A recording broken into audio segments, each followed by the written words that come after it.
Friends, it's Kasper, and this is Walking Our Path. After a very long pause on this podcast, I am back doing this. I have in recent years experimented with many different ways to connect to my audience, and I was recently doing a little survey asking some people like, hey, what is your favorite way to receive my content? And there were many requests to bring back this podcast, which I'm actually quite excited about because I love doing it. I just haven't really been able to do it for a while because of all kinds of circumstances and thoughts that I had about what was and was not possible, which is also a little bit what this episode is about. But if you've never tuned in before, then this is my attempt to create content, long form content, actually connecting, speaking my full truth instead of just a quick Instagram post that you read and kind of scroll beyond. And especially an attempt to do that in a way where we do something active, something healthy, which is going on a walk. So I invite you to go on a walk. If you are watching this on YouTube, then please make sure to turn the screen away and put in your headphones and get off the couch and go for a walk. Because, sitting and scrolling, I realized that I was sitting and scrolling and typing behind the screen as I was producing my content. And I realized that you are sitting and scrolling and looking at a screen while you were consuming my content. So no matter how maybe insightful or inspiring or whatever you find my content to be, it is for sure not the healthiest position to be in. Now I'm testing a new setup, so you might hear me tweak my mic a little bit. I'm also testing some AI voice isolation software so that you don't hear as much of my surroundings. It would be great if you could just hear the birds, but there's of course trains and cars and everything passing here because I'm in the Netherlands and nature is never isolated from roads and things like this. Anyway, so that's the intro. Enough of that. Let's get into the content because I would like to speak to you about something that has been very relevant in my life recently, and that is coping with the chaos of life. So I'll start out with a little story about my personal experience, and then I'll try to relate that to some principles that you can apply in your own life whenever life gets hectic, intense, filled with challenges, which is what life simply tends to do, right? So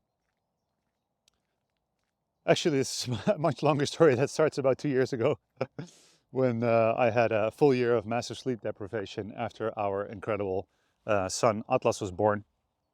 And he didn't sleep well for about a year, which was very intense. And then right in the week that he started sleeping, I got this really intense chronic back pain, which I can share more about later if you're interested, which took me almost a year to overcome. And then, so just to say, I wasn't in my best energy or bandwidth for a very long time. And in the meantime, the business was running really well and everything was growing. And I was just invited to step up in life in every possible role. And then it all culminated when last December, we bought a new house, and 2 months later we were supposed to move into the house, which we also did. And we decided to stay in the old house for about 2 months extra because we had a little baby scheduled in the first week of January. Baby was born. It was a very, very amazing birth, very amazing experience. And on the day that the baby was born, the boy Atlas, who was born 2 years ago, he got the pox, chicken pox.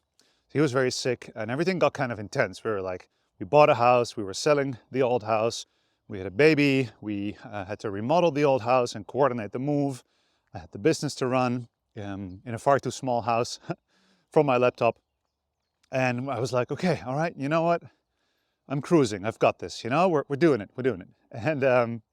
And then about 6 weeks in, when our little baby, who was just born, Sophia, was 6 weeks old, she contracted a bad case of the RS virus. I don't know if you know anything about this virus, but it's basically, one of the respiratory viruses that is actually the second leading cause of death in newborns. And we had a newborn with this virus, so that was kind of scary. And this basically causes the lungs to flood with fluid and very strong shortness of breath to develop, where, if there's no medical care, babies can suffocate. So suddenly, a week before we were going to go and move, and the 1 week we had to prepare for all this stuff, this baby became very sick. And yeah, we had to be in the hospital for 8 days in total. And that was a wild ride, especially being a breath coach. I had to laugh at myself because I'm like, world-renowned breath teacher, and I'm looking at this newborn baby who I love so dearly, who is gasping for air and is basically suffocating in a way. And there's nothing I can do. Nothing I know about breath or breath coaching or body work or physiology. Nothing helps. And this was just a insane experience of surrender, where all I could do is sit there and just love her and just accept that there's nothing that I can do, and trust that we're in a good place. So that was a very profound and intense and challenging experience. After which we had to move. Now, very luckily, I reached out to my community. You might be listening. Thank you so much if you were part of it. But our kind of tribe of breath coaches, I reached out and said like, hey, this is the situation. We're in the hospital with this baby. We can't do the move. We have to do all of these things in the house to get it ready to move into, but we can't. Is there anybody who could help? And I think over the course of a week, about 20 people came and helped. And it was one of those total faith in humanity restored type of moments.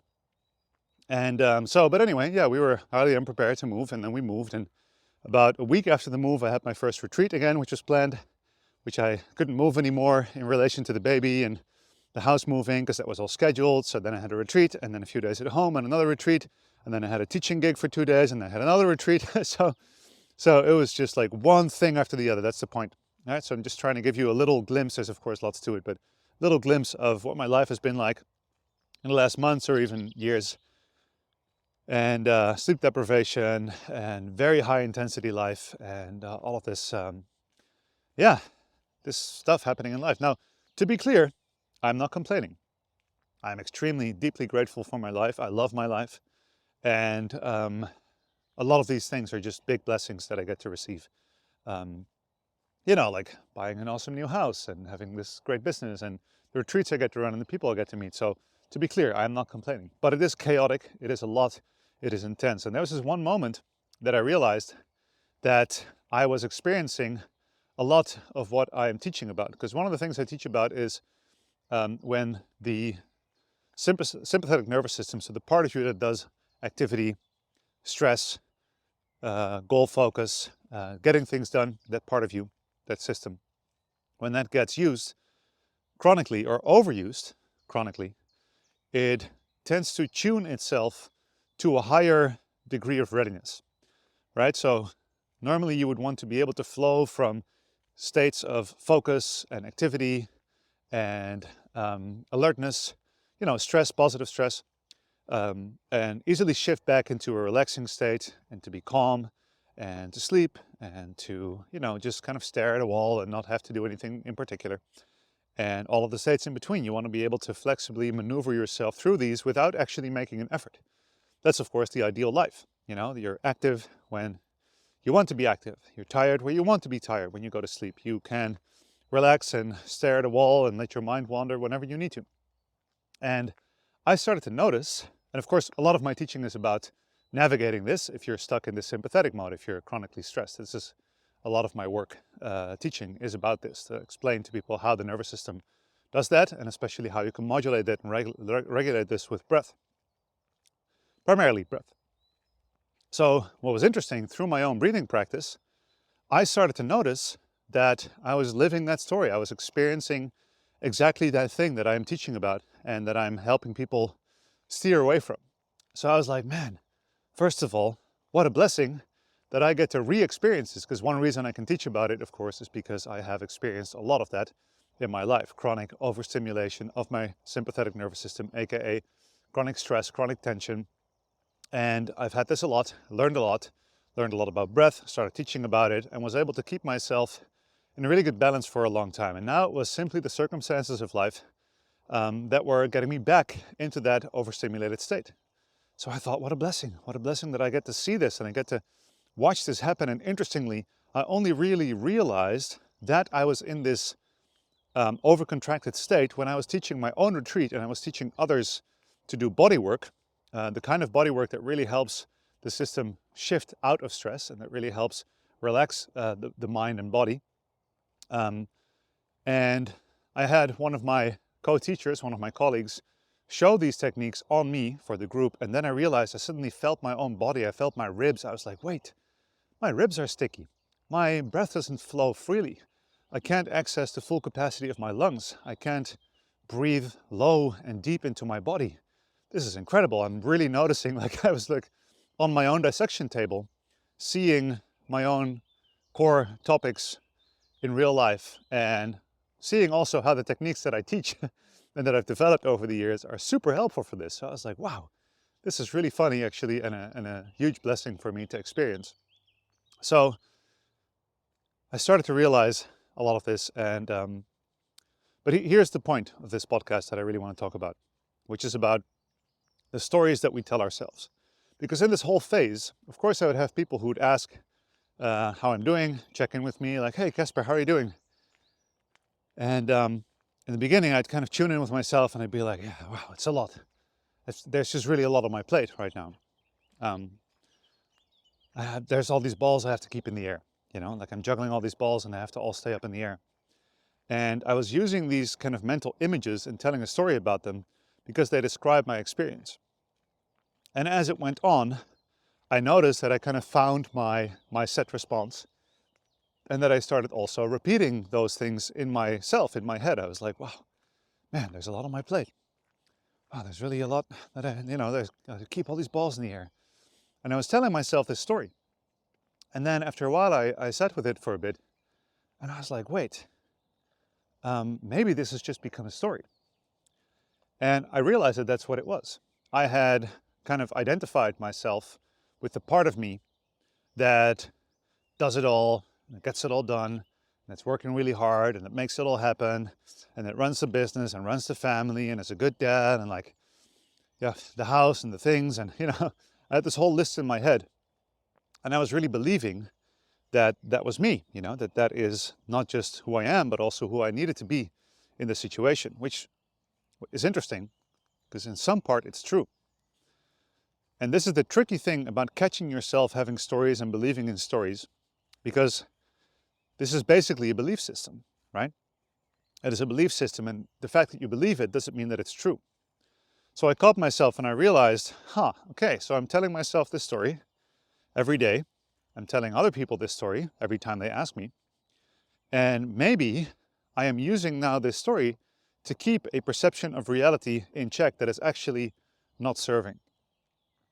And I decided to come to a different practice. And every time somebody would ask me, how are you doing? What's going on?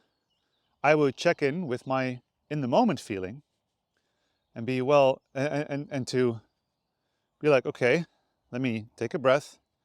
And of course, you can do this in a split second. It wasn't like I was taking 5 minutes to meditate before answering that question every time.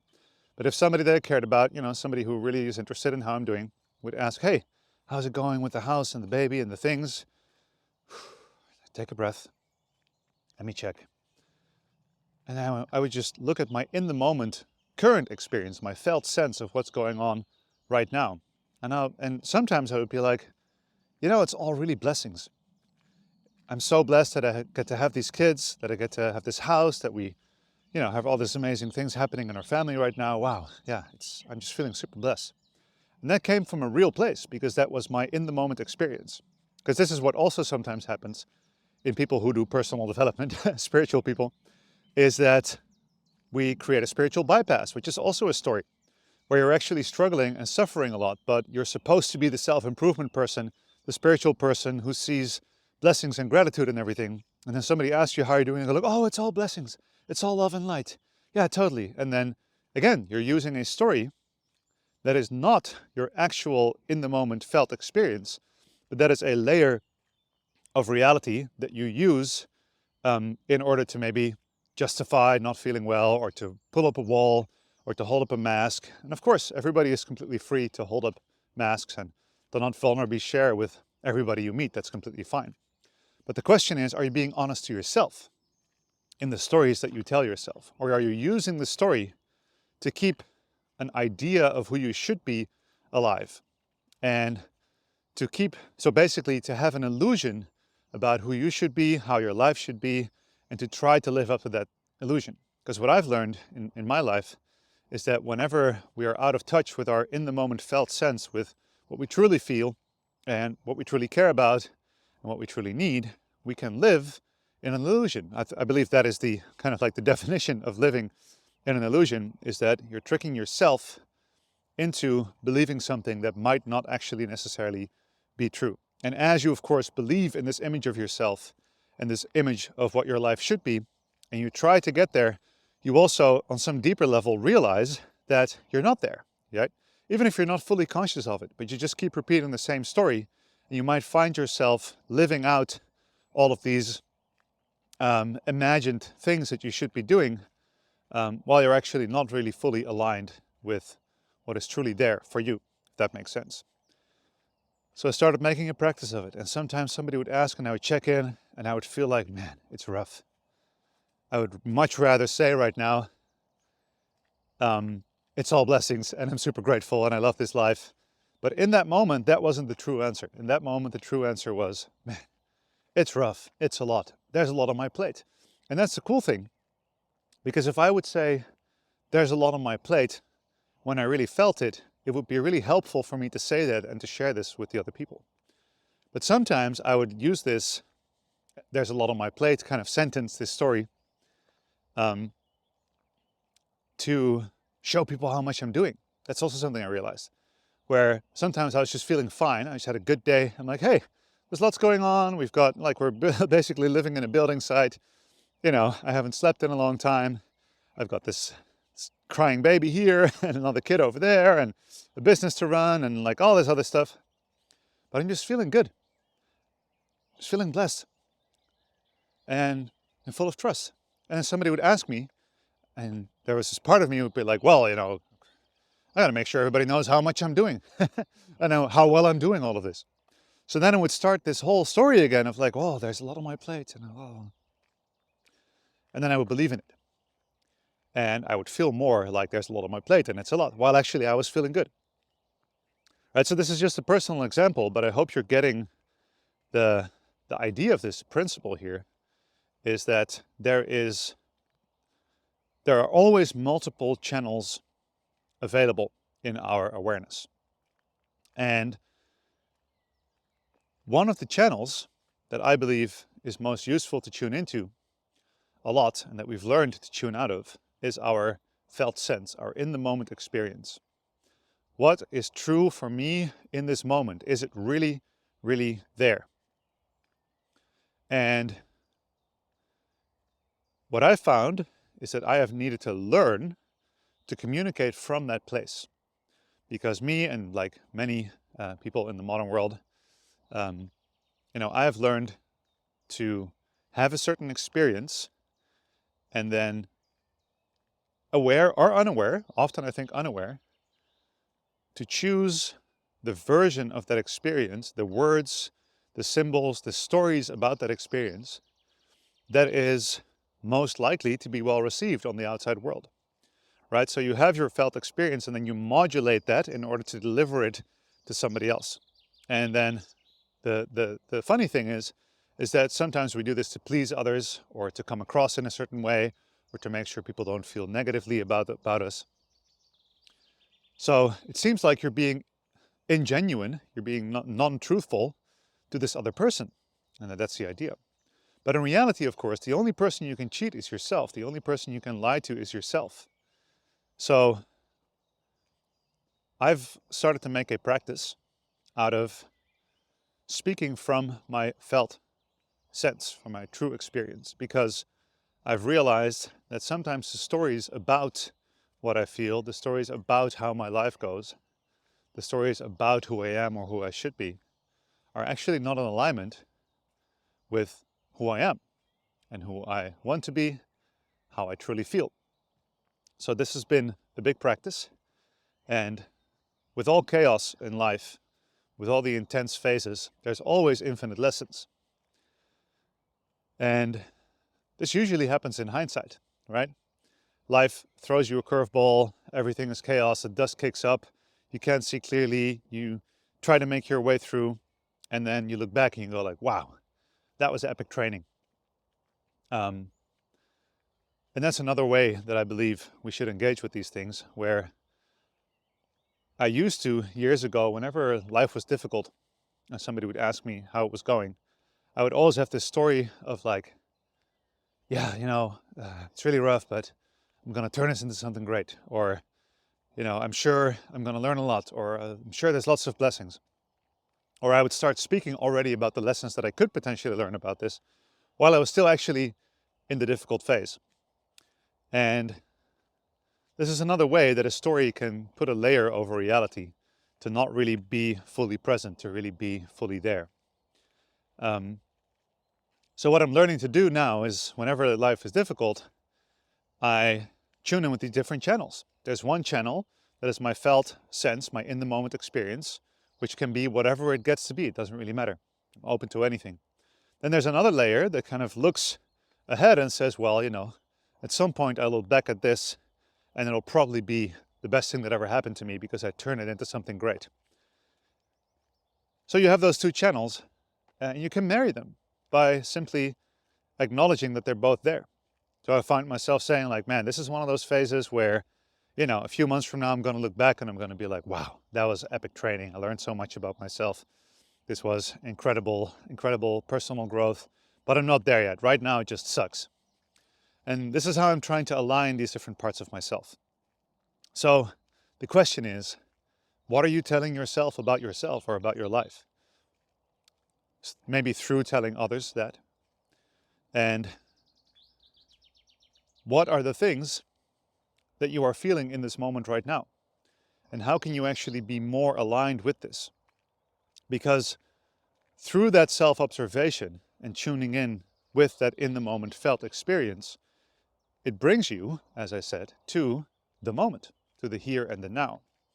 And I don't know if you've studied any thing related to mindfulness or spiritual practice or Buddhism, but in all of the esoteric disciplines, one of the essential elements to alleviate suffering is to be in the present moment.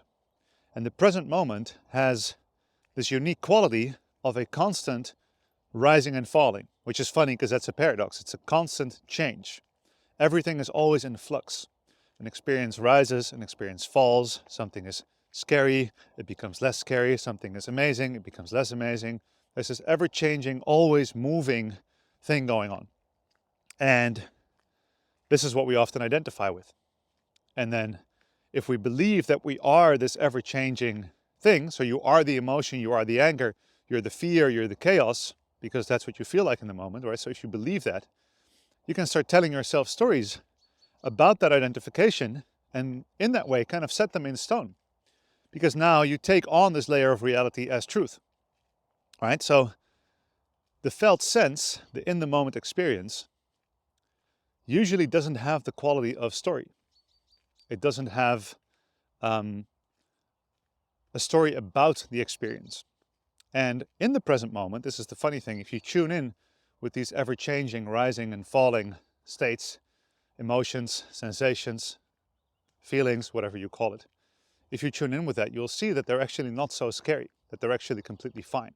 And that often the story that we tell ourselves about ourselves, the story we tell ourselves about our experience, they are a way of distracting us or protecting us from the experience, where we do not want to feel it. So instead of feeling it, we tell a story about it, or we take on an identification of something else, or we try to reach for something different. So I have found that in relation to myself, the ultimate mindfulness practice is to fully be here now, which is of course funny because every spiritual teacher that I've ever studied and every spiritual book that you've ever read, of course, says the same thing. But there's a difference between reading the cliche and getting the cliche mentally, and then actually living through it and finding the deeper layer of truth in that. So yeah, the question is, what are you telling yourself? And why are you telling yourself this?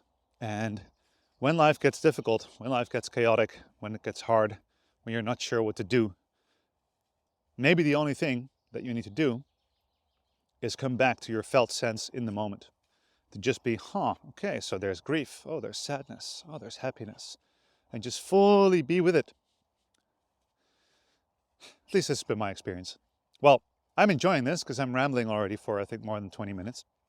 So I hope this is somehow useful, and even if it wasn't, maybe you enjoyed having some type of an update about my life and where I am, where I stand, what's going on. I aim to do these podcasts a lot, bring them back. I'm really enjoying it. Also, we moved to a cool little town outside of the city. So I don't know if you're watching the video, but this little nature reserve is very close. So super excited to be here more, to walk with you. I hope you'll keep walking with me. If you have any questions, anything you would like me to speak about on this podcast, please do send me an email, hello@mindlift.com, or contact me on Instagram @KaspersFocus. That's it for today. Lots of love. Peace out.